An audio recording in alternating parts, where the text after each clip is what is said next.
The ballroom of the Carlisle estate shimmered with 1,000,000 stars, each one a diamond catching the light, an echo of the billion-dollar empire built by Ethan Carlisle.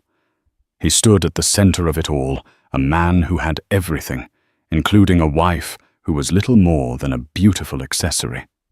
Tonight, on their 10th anniversary, he planned to make it official, to finally and publicly expose the secret he believed made her unworthy of his name.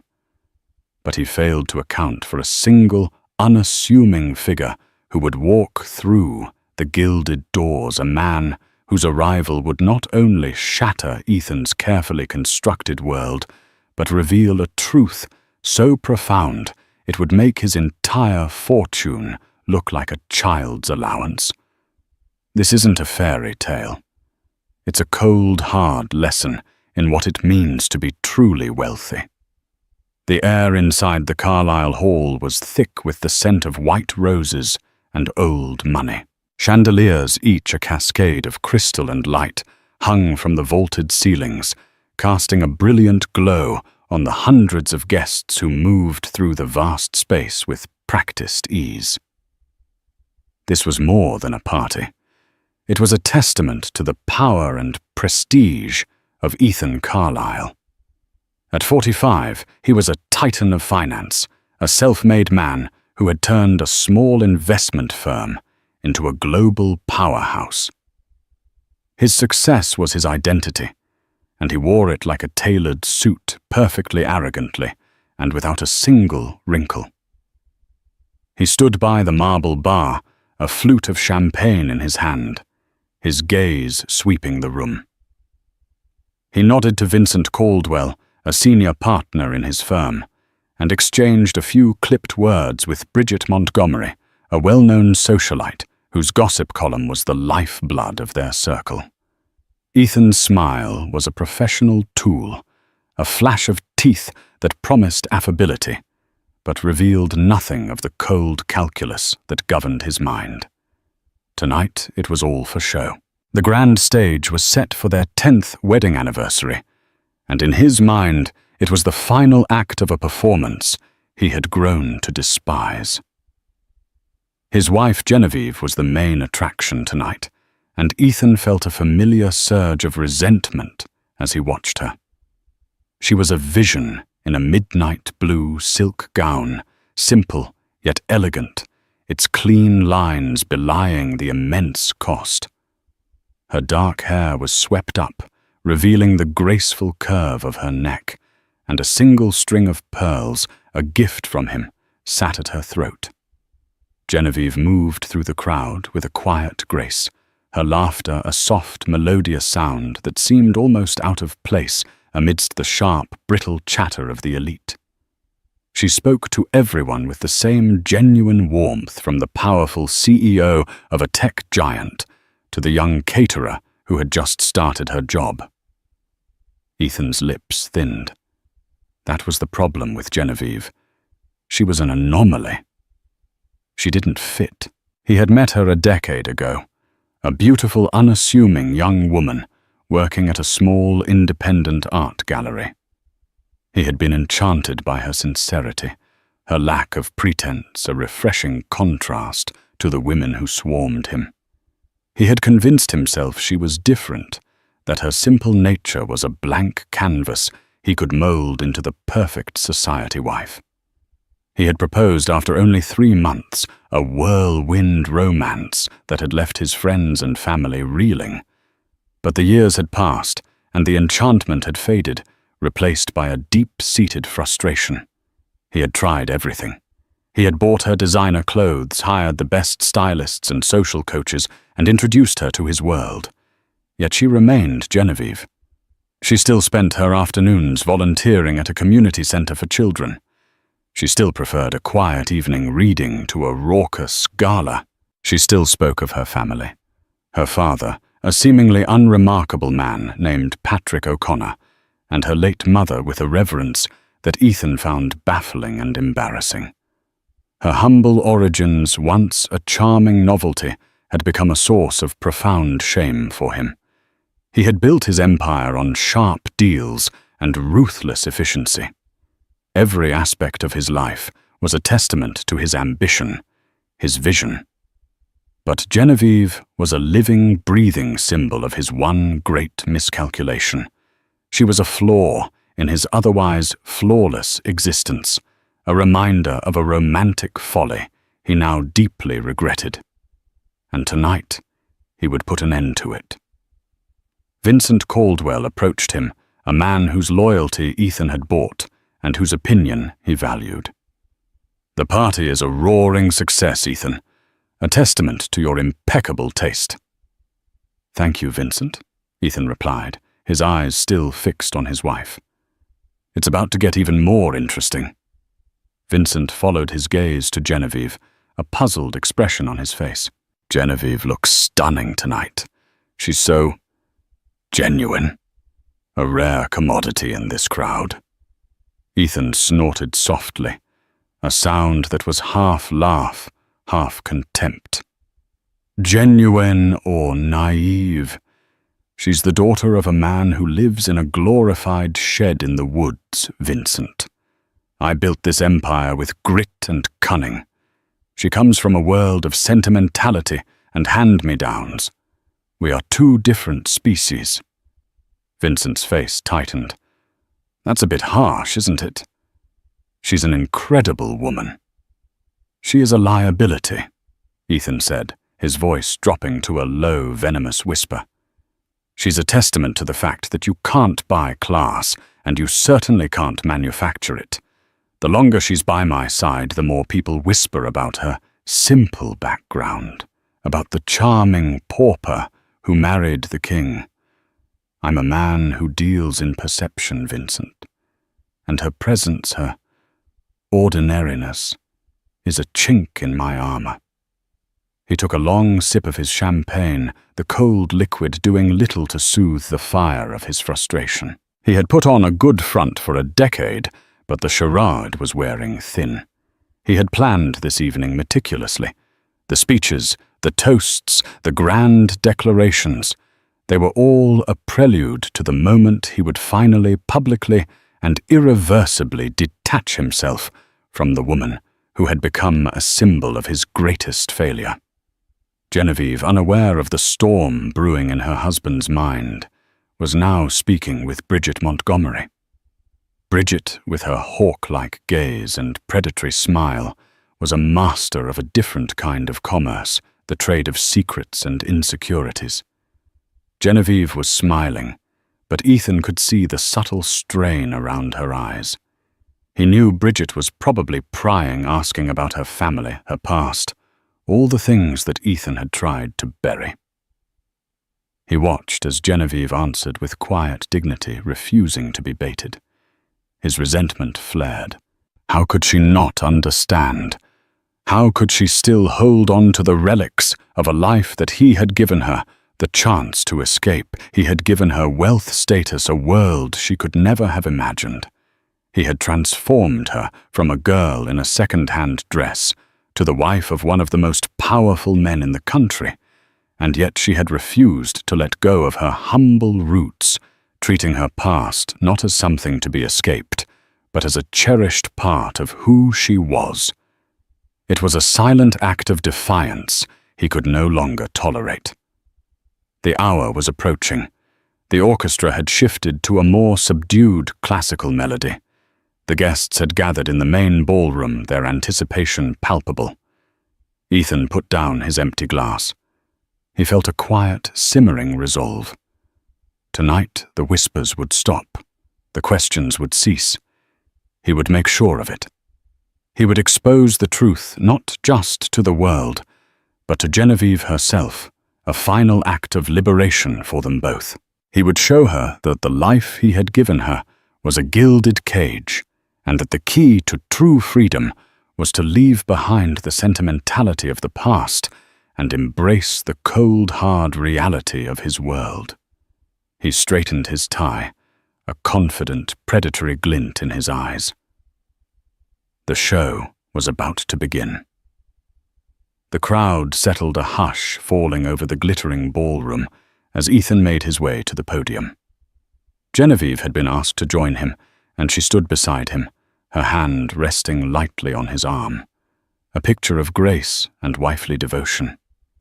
Ethan felt the warmth of her touch, but it was a heat he had long grown numb to. He looked out at the sea of faces, a mix of business rivals, social peers, and a smattering of curious journalists. He had their attention. "Good evening, everyone," Ethan began, his voice amplified by the microphone, commanding and smooth. "Thank you all for joining us tonight to celebrate a significant milestone, 10 years of marriage. 10 years. He paused, letting the number hang in the air, a testament to his supposed commitment. And what a decade it has been. He turned to Genevieve, and a ripple of sentimental murmurs went through the crowd. Genevieve's smile was genuine, her eyes shining with emotion. She was truly happy, truly in love with the man she believed was her partner. It was this simple, unshakable faith in him that fueled Ethan's contempt. It was a naivete he found pathetic. 10 years ago, he continued, I met a woman who was a complete paradox. She was everything I wasn't, quiet, unassuming, with a complete lack of ambition. She worked in an art gallery, a place where people trade in sentimentality and subjective value. I, as you know, trade in cold, hard numbers and indisputable facts. The crowd chuckled, a few knowing glances exchanged. Genevieve's smile faltered slightly. She squeezed his arm, a gentle, silent plea.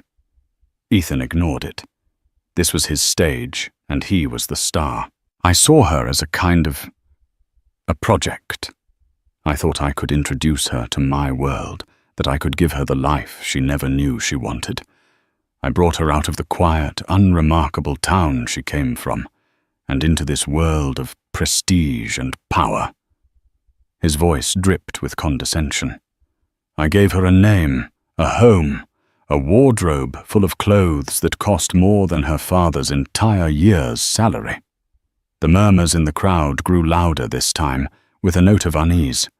Genevieve's hand had dropped from his arm. Her face, which had been so full of light moments before, was now pale, her eyes wide with shock and a dawning horror. I tried to make her into a society woman, he continued, his tone turning openly mocking. I hired the best tutors to teach her table manners, to help her select wine, to learn the difference between a Monet and a Manet. She tried, bless her heart. She truly did. He let out a harsh, humorless laugh. But some things are just ingrained, aren't they? You can take the girl out of the country, but you can't take the country out of the girl. A collective gasp went through the crowd. Bridget Montgomery leaned over to her friend, her eyes gleaming with vindictive delight. Vincent Caldwell's face was a mask of shock and disgust. He had known Ethan was a man of little sentiment, but this was beyond the pale. I have spent a decade building a life for us, a life of unparalleled luxury and influence, Ethan said, his voice rising in volume and arrogance. But you see, while I was building empires, Genevieve was, well, she was still dreaming of her father's little farm. She still talks about her mother's vegetable garden and the simple joys of a life I worked so hard to escape. And tonight, I have to be honest with myself and with all of you. My beautiful wife is an artifact from a past I've long outgrown. She is the living, breathing reminder of a sentimental mistake I made 10 years ago. Tears had welled in Genevieve's eyes, but she held them back with an almost superhuman effort.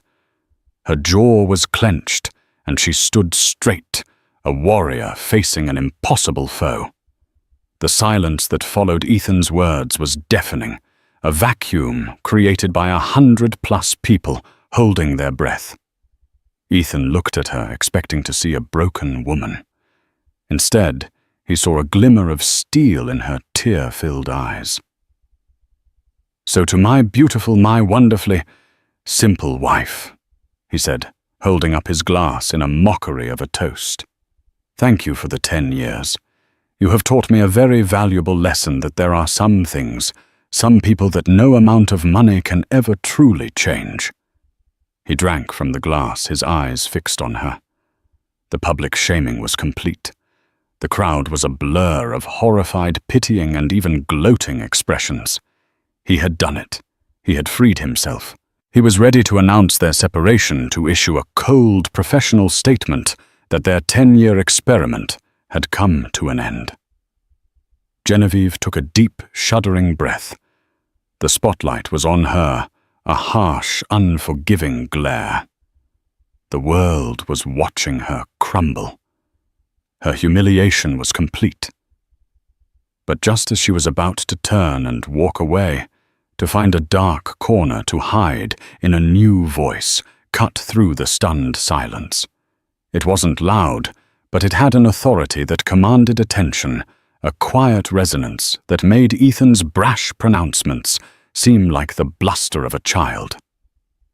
"I believe I must apologize for my tardiness," the voice said, and every head in the room turned toward the entrance of the ballroom.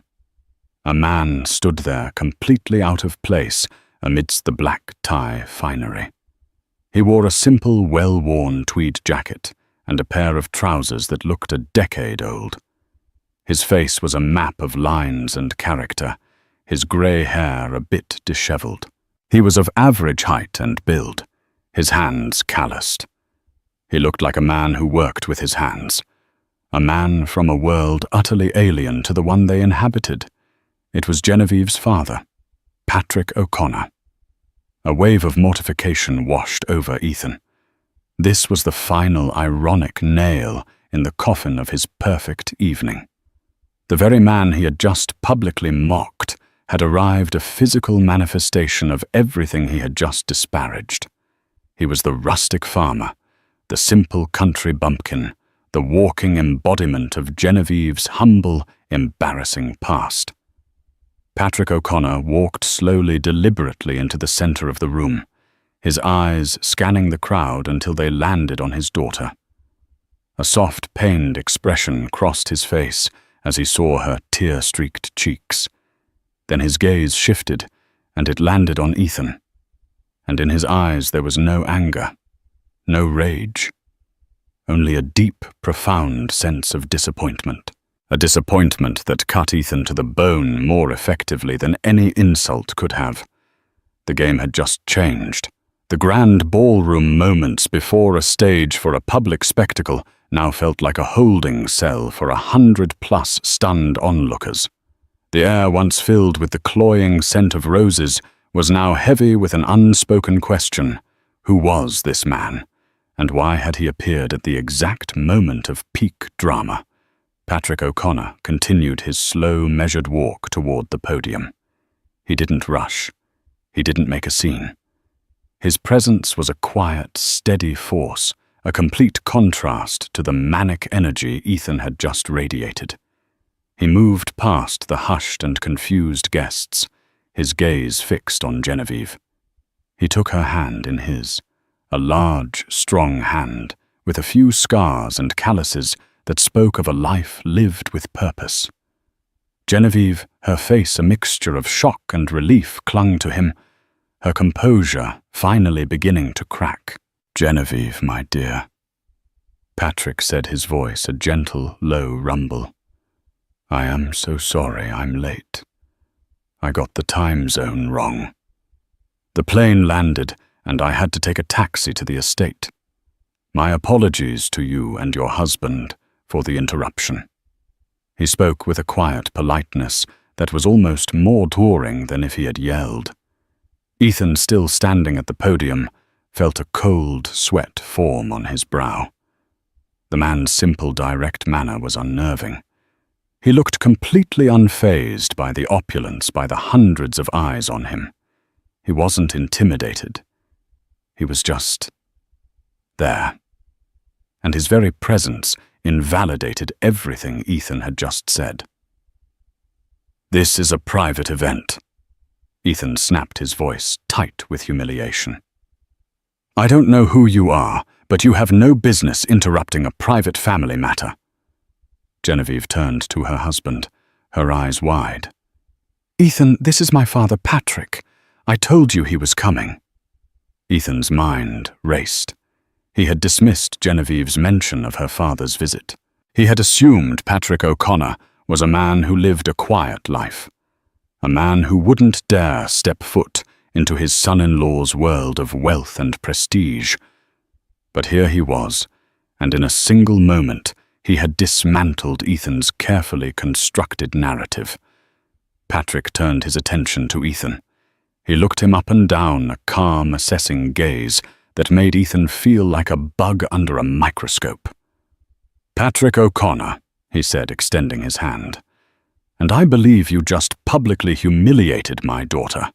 A beautiful girl who, I might add, deserves nothing but love and respect." Ethan, too, stunned to refuse, shook the man's hand. The grip was firm and honest. "I was simply stating the truth," he retorted, trying to regain his footing.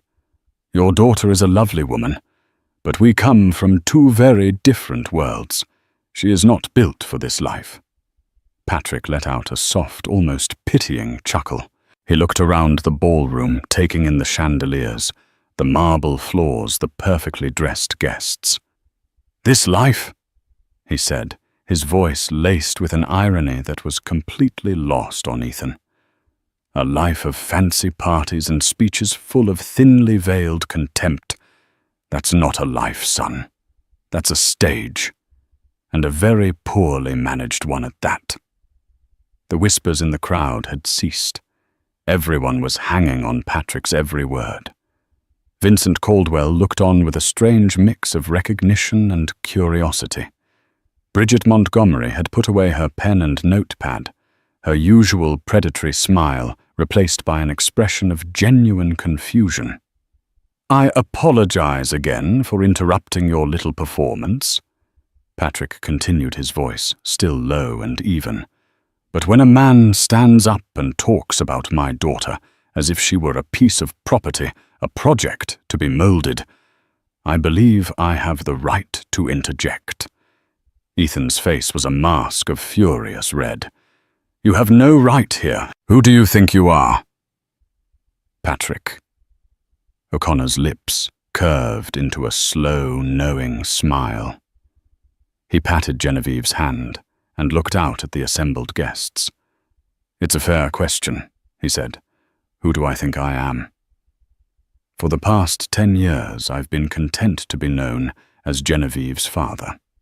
But perhaps for clarity's sake, it's time to be a little more specific." He turned back to Ethan. "I believe you're a man who deals in numbers, son. Cold, hard facts. Well, let me give you a few." He reached into the inner pocket of his worn tweed jacket and pulled out a small, unassuming black leather folder. He didn't open it. He simply held it in his hand, a silent but powerful prop. "You mentioned my daughter's humble beginnings," Patrick said, his voice still quiet, but now with an undeniable edge. "You said I live in a glorified shed. You're not wrong. I do live in a cabin on a very large piece of land. But I own the land, not just the 50 acres where the cabin sits, but thousands of acres around it. Land I bought with the money from a patent I sold a long, long time ago. A patent for a certain type of high-efficiency engine that powers a very popular line of luxury sports cars." A wave of speculation went through the crowd. Vincent Caldwell's eyes widened. He knew of that patent. It had been the cornerstone of a massive automotive empire, a secret that had made its anonymous inventor a fortune in the late 90s. But no one had ever known who the man was. "That's a nice little story," Ethan sneered, though the confidence in his voice was beginning to waver. "But it doesn't change anything. You're still just a man in an old jacket." Patrick let out a short, incredulous laugh. "Just a man. Son, you have no idea. The patent was a good start. But you know what a man does with a good start. He invests, quietly, discreetly. I bought up land, sure, but I also invested in a little-known tech company back in the early 2000s. A company whose software now runs the entire logistics chain for, I don't know, a certain global shipping giant. A company that you, Mr. Carlyle, have been trying to acquire for the last 2 years, only to have your bids mysteriously rebuffed. Ethan felt the floor tilt beneath his feet. He had spent months trying to acquire that logistics company, an elusive target with a single anonymous majority shareholder who refused to sell. He had even sent his top negotiators to track down the man, but they had always returned empty-handed. Could it be? And then there's the art gallery, Patrick said, turning his gaze to the crowd. You said my daughter worked at a simple art gallery. You are correct. It was simple. It was also the first and only gallery to showcase the works of a certain reclusive artist who goes by the name P. O'Connor. Another wave of whispers.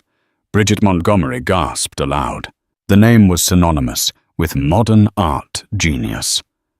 P. O'Connor paintings known for their raw emotional power and anonymous origin sold for millions at auction. No one had ever seen the man, but everyone knew his work. Patrick finally opened the folder. He pulled out a single sheet of paper and handed it to Ethan. It was a certified bank statement, not just a statement but a balance sheet of a holding company.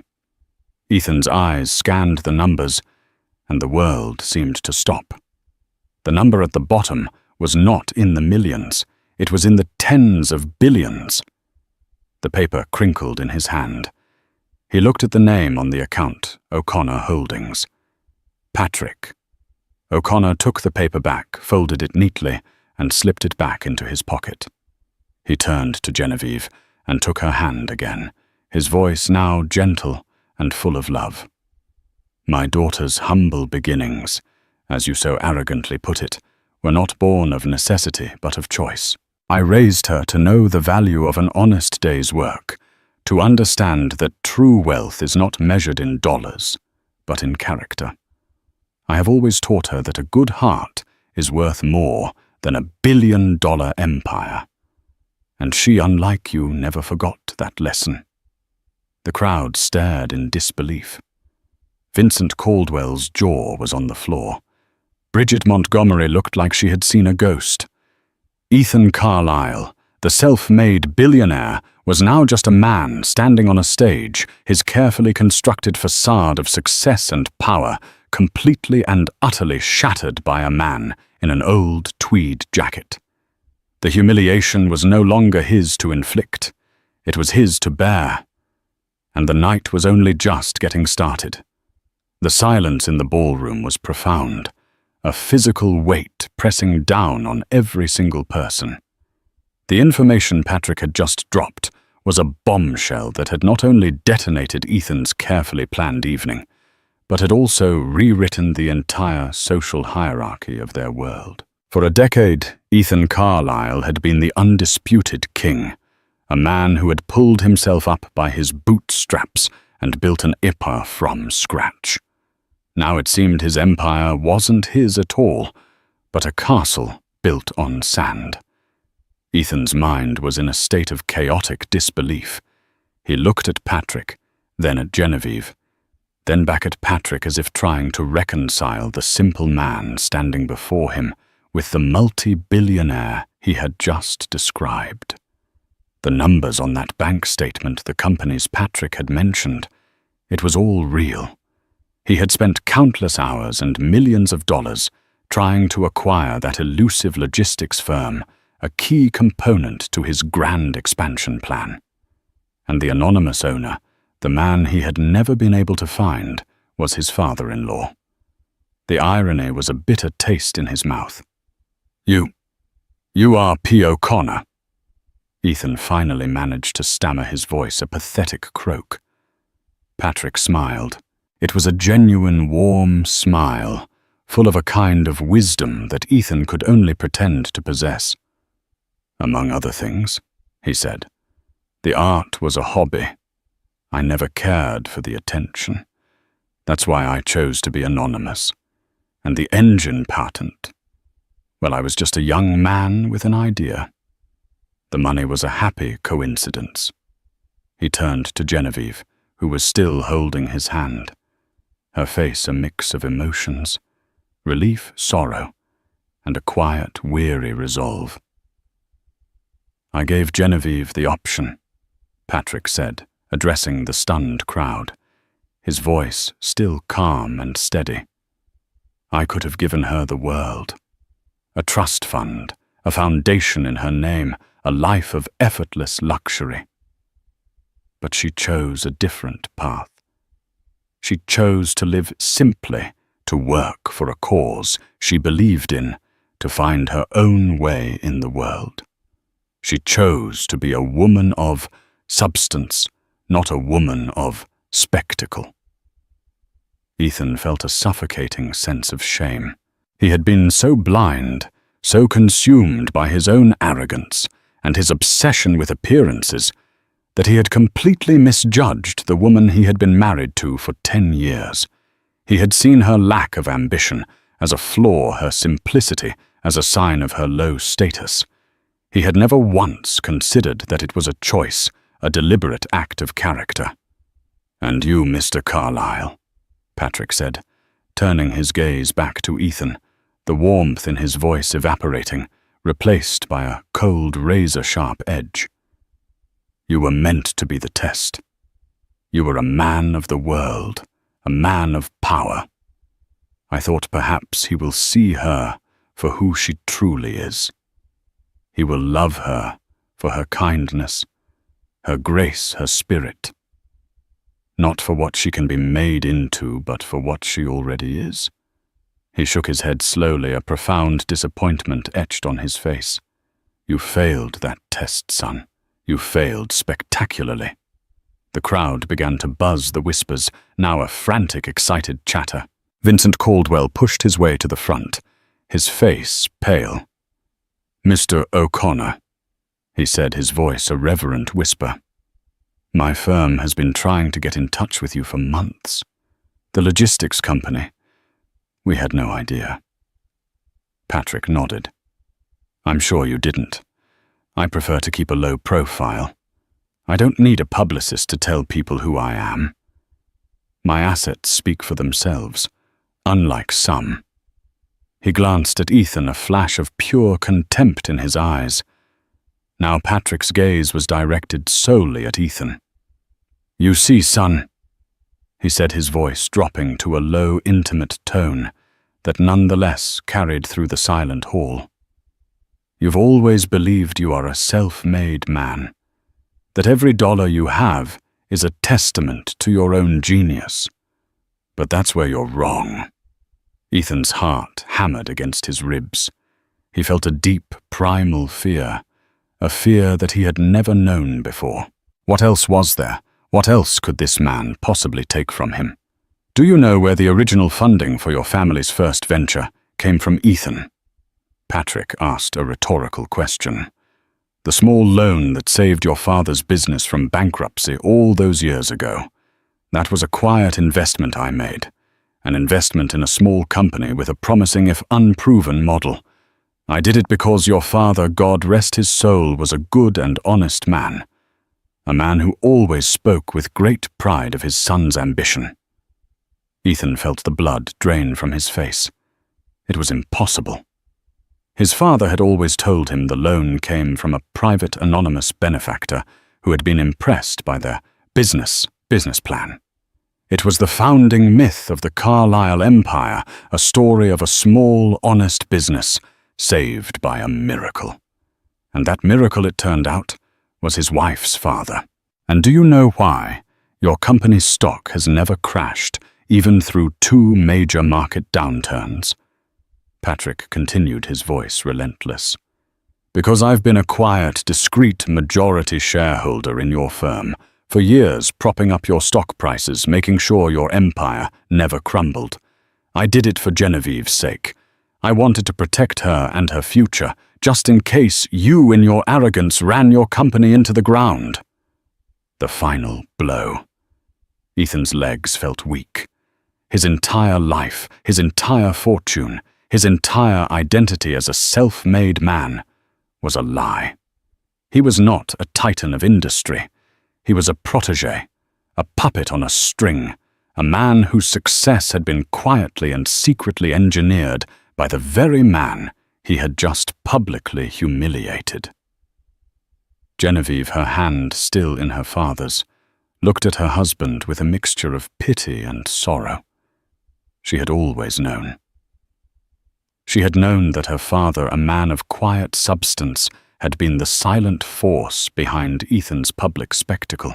She had watched for a decade as Ethan had mocked her for her roots, all while being completely dependent on those very same roots for his success. Patrick O'Connor looked around the room, his gaze sweeping over the horrified, stunned faces of the elite.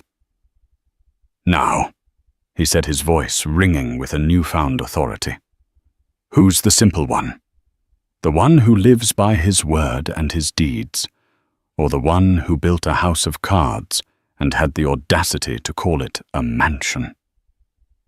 He took Genevieve's arm and gently led her away from the podium, leaving Ethan standing alone in the center of his own wreckage. The crowd parted for them, their whispers now reverent, not pitying. Ethan watched them go, his chest heaving his mind in a state of utter overwhelming shock. He had started the night as the king of his universe. He was now in front of everyone who mattered a fraud, and the true architect of his life's work was the man he had just tried to shame. The gala dissolved into a maelstrom of confusion and frantic whispers.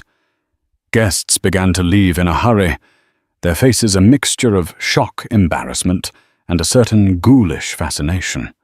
The air, once filled with the celebratory clinking of glasses, now hummed with the electric current of scandal.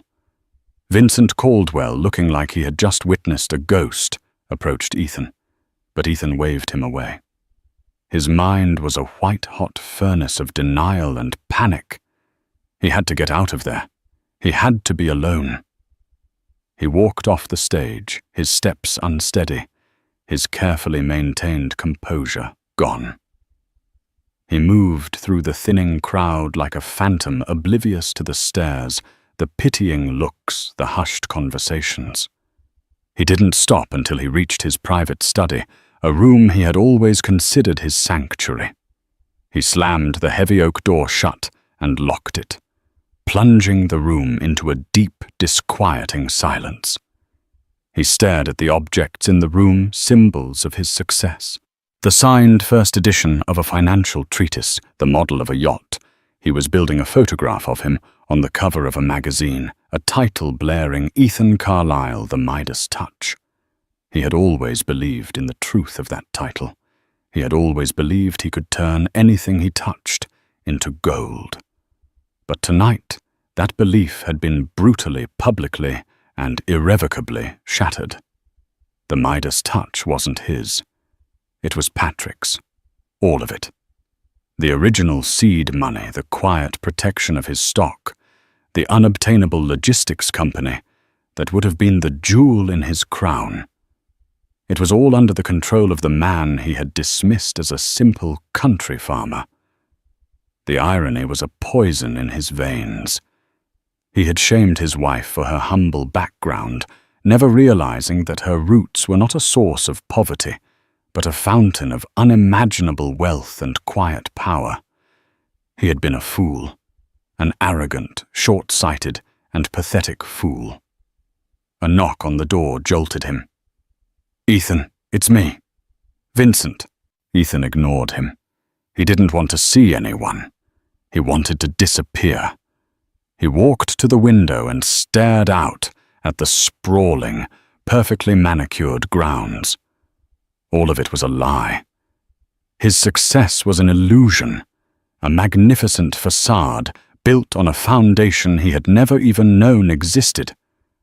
Another more insistent knock. "Ethan, it's Genevieve. Please open the door. We need to talk." Genevieve. The woman he had just eviscerated in front of everyone. The woman who had known the truth all along. A new wave of shame washed over him. He had belittled her, called her simple, and mocked her for being a project. All the while she had been protecting him, living a quiet life that was a testament to her character, not her lack of ambition. The truth was a scalding, bitter pill. He had never been a self-made man. He was a child, propped up and protected by a patriarch he didn't even know existed. He had built his entire identity on a lie. He was a fraud. He heard the lock click and the door swing open. Genevieve and her father stood there. They didn't rush in. They stood in the doorway, their faces a mix of sorrow and resolve. "I need some time to process this," Ethan said, his voice raw. "You don't have time," Patrick said, his voice still that low, measured rumble. "The reporters are already calling. Your board members are calling. Your world is crumbling, son, and it's time to decide what you want to do about it." Genevieve walked into the room, her eyes never leaving his. She was no longer the humiliated wife. She was a woman who had been tested and had passed with flying colors. "Why, Ethan?" she asked, her voice soft but filled with an unwavering clarity. "Why was it so important to you that I be something I'm not? Why couldn't you just accept me? Was I so terrible? Was my quietness so offensive?" He looked at her truly. Looked at her for the first time in years. Her face, her simple dress, her unassuming grace. He had been so blind. I just wanted us to be a perfect match." He said the words, a hollow echo of his long-held delusion. "I worked so hard for everything. I wanted my wife to be a testament to that success." Genevieve let out a small, mirthless laugh. "A testament to your success, Ethan? I was your partner. I was the one who encouraged you to take that risk with the European market. I was the one who went through your reports and found the discrepancy in the shipping manifests. I was the one who convinced you to donate to the children's charity, the one that ended up getting you that Humanitarian of the Year award." Ethan's jaw dropped. She was right. She had been a sounding board, a quiet, intelligent force in his life. He had dismissed her contributions, attributing her insights to luck or coincidence. "You never saw me as a person," Genevieve said, her voice full of a sorrow that cut him deeper than any insult. "You saw me as a role, the trophy wife, the accessory. My father knew that true wealth isn't in what you own, but in who you are.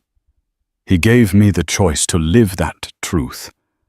I chose to be a woman of substance. You chose to be a man of spectacle." Patrick walked further into the room and closed the door behind him. "The truth is, son," he said, his voice now devoid of any pretense. "You have a choice. You can let the world find out the full extent of the truth, that your empire is a house of cards, and that you are not the genius you have led everyone to believe you are. Or you can start over. Really start over." Ethan looked at him, his mind reeling. "Start over? What do you mean?"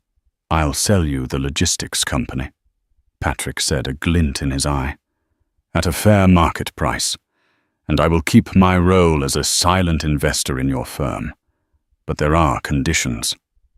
Ethan's heart began to beat with a frantic, desperate hope. "What conditions?" "First, you get down on your knees and apologize to my daughter.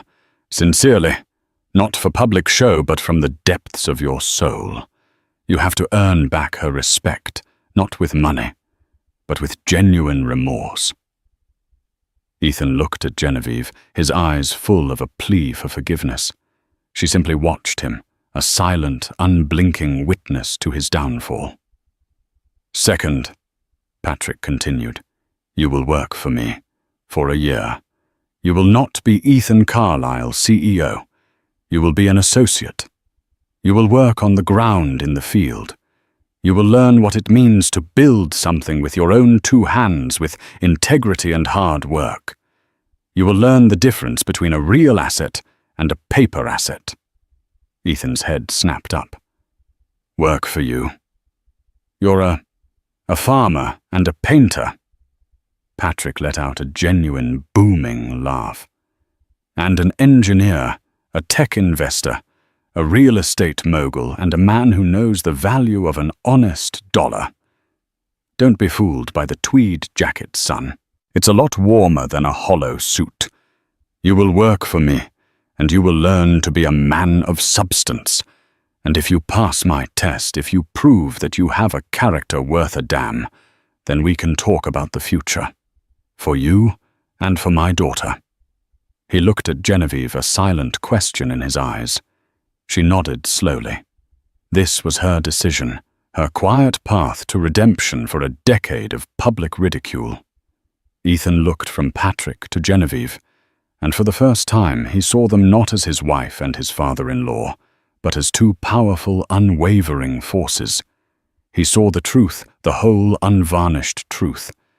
He could choose to fight, to cling to his broken identity, and watch his empire collapse around him. Or he could choose to humble himself, to start over, and to maybe, just maybe, become the man he had always pretended to be. The decision, the most important of his life, was now his to make. The gala, a stage for public spectacle, had dissolved into a maelstrom of confusion. Guests fled their faces, a mix of shock and morbid fascination. Ethan walked through the thinning crowd like a phantom, oblivious to the stares, and locked himself in his private study, a sanctuary now filled with hollow symbols of his success. He stared at a magazine cover, bearing his face titled, "Ethan Carlyle, the Midas Touch." The words now mocked him. The Midas touch wasn't his. It was Patrick's, all of it. The original seed money, the quiet protection of his stock, the unobtainable logistics company. His empire was a lie. A knock on the door jolted him. It was Genevieve and her father. He couldn't face them. "I need time to process this," Ethan said, his voice raw. "You don't have time." Patrick's voice was a low, steady rumble. "The reporters are already calling. Your world is crumbling, and it's time to decide what you want to do." Genevieve walked in her eyes, clear and unwavering. "Why, Ethan? Why was it so important that I be something I'm not? Was my quietness so offensive?" He looked up, unable to lie. "I just wanted us to be a perfect match. I worked so hard for everything. I wanted my wife to be a testament to that success." Genevieve let out a small, mirthless laugh. "A testament to your success, Ethan? I was your partner. I was the one who encouraged you to take that risk with the European market. I was the one who found the discrepancy in your shipping reports. You saw me as a role, the trophy wife. But I was never a project. I was a person." The weight of her words was immense. He had dismissed her contributions, attributing her insights to luck. All the while she had been a quiet, intelligent force in his life. He was the coward afraid people would see the cracks in his perfect facade, so he tried to make her a scapegoat for his own insecurities. Patrick stepped in, closing the door behind him. "You have a choice, son. You can let the world find out the full truth that your empire is a house of cards, or you can start over. Really start over." A desperate hope flared in Ethan. "Start over. What do you mean?" "I'll sell you the logistics company at a fair price," Patrick said. and I will remain a silent investor in your firm. But there are conditions." "What conditions?" "First, you apologize to my daughter, sincerely, not for public show, but from the depths of your soul. You have to earn back her respect." Ethan looked at Genevieve, his eyes filled with a plea for forgiveness. She watched him, a silent, unblinking witness to his downfall. "Second," Patrick continued, "you will work for me. For a year. You will not be Ethan Carlyle, CEO. You will be an associate.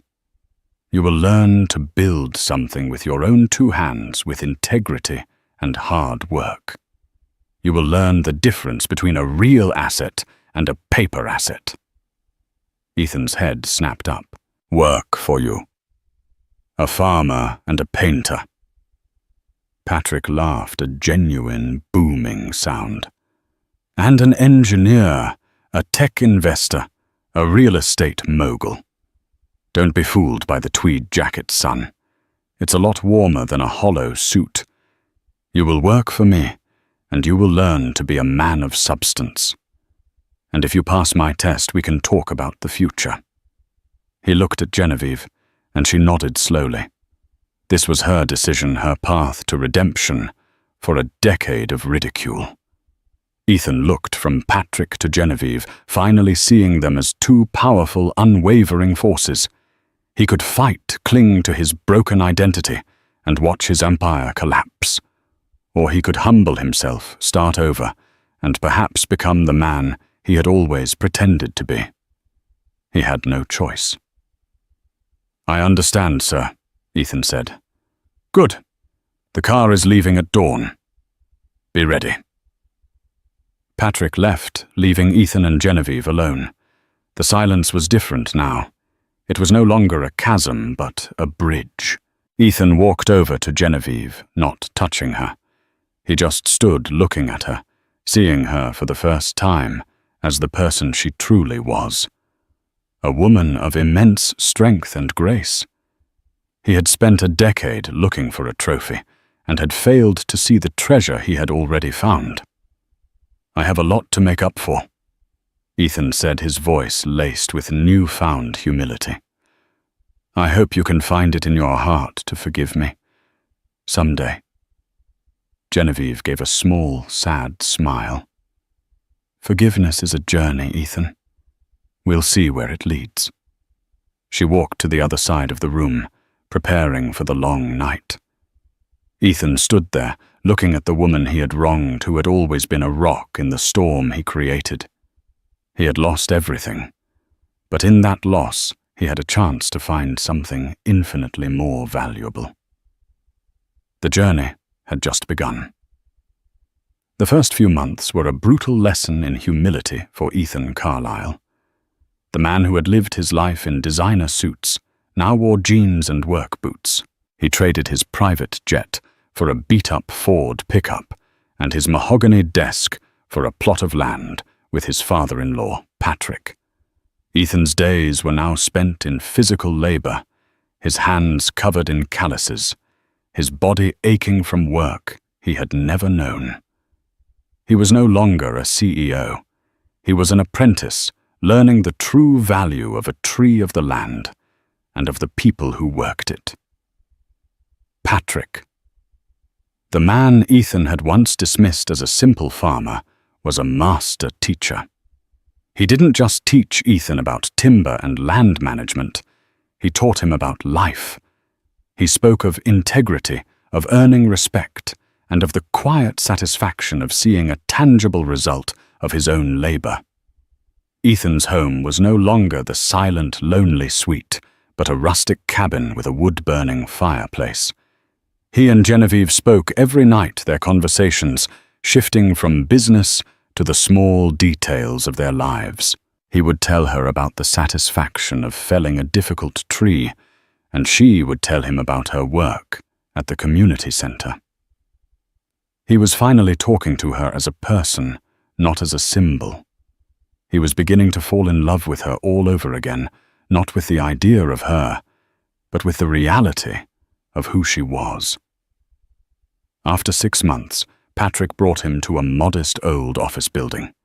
Ethan expected a desk, but instead he was introduced to a man behind a simple wooden desk, Vincent Caldwell.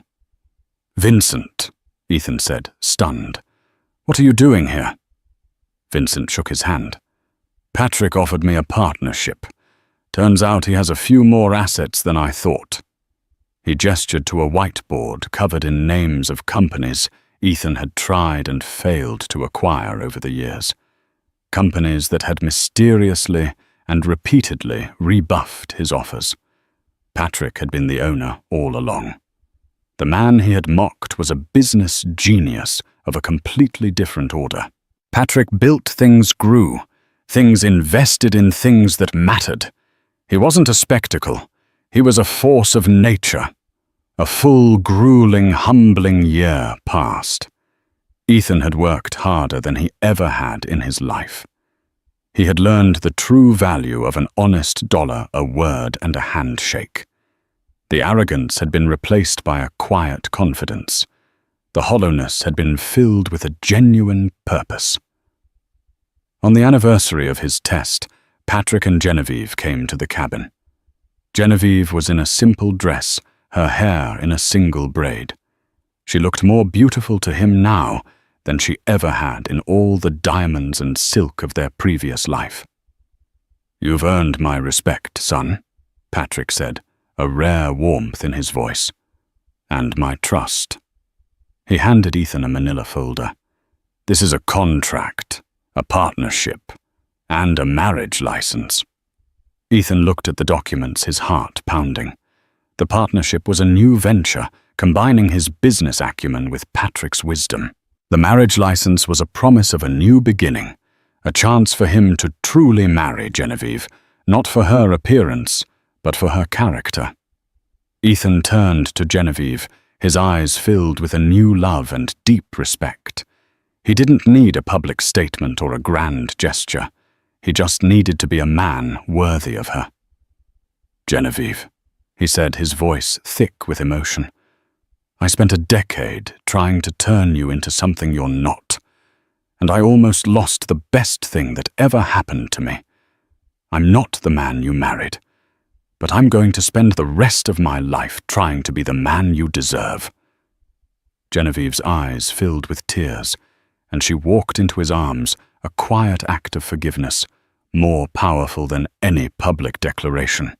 The ring was gone, but the love in her heart was real. The man she had married was gone, but the man before her was one she could truly love. A man of substance, not of spectacle.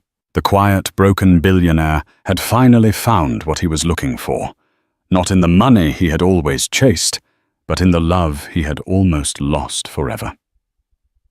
Ethan's story is a powerful reminder that true wealth isn't measured in dollar signs or public accolades. It's found in the quiet, unassuming grace of people like Genevieve, and in the wisdom of those who, like Patrick, have built their empires on a foundation of character and integrity. The billionaire's shame wasn't the loss of his reputation, but the revelation that his entire life was a performance. His redemption wasn't in reclaiming his fortune, but in discovering a different, more meaningful kind of wealth, one built on humility, hard work, and the unwavering love of the woman he almost lost. If you were moved by this story, if it made you think about what truly matters, then hit that like button. Share this with a friend who needs a powerful dose of reality. And for more real-life stories about drama, redemption, and life-changing moments, be sure to subscribe to our channel and turn on notifications. Your support helps us keep these stories coming. Thank you for listening.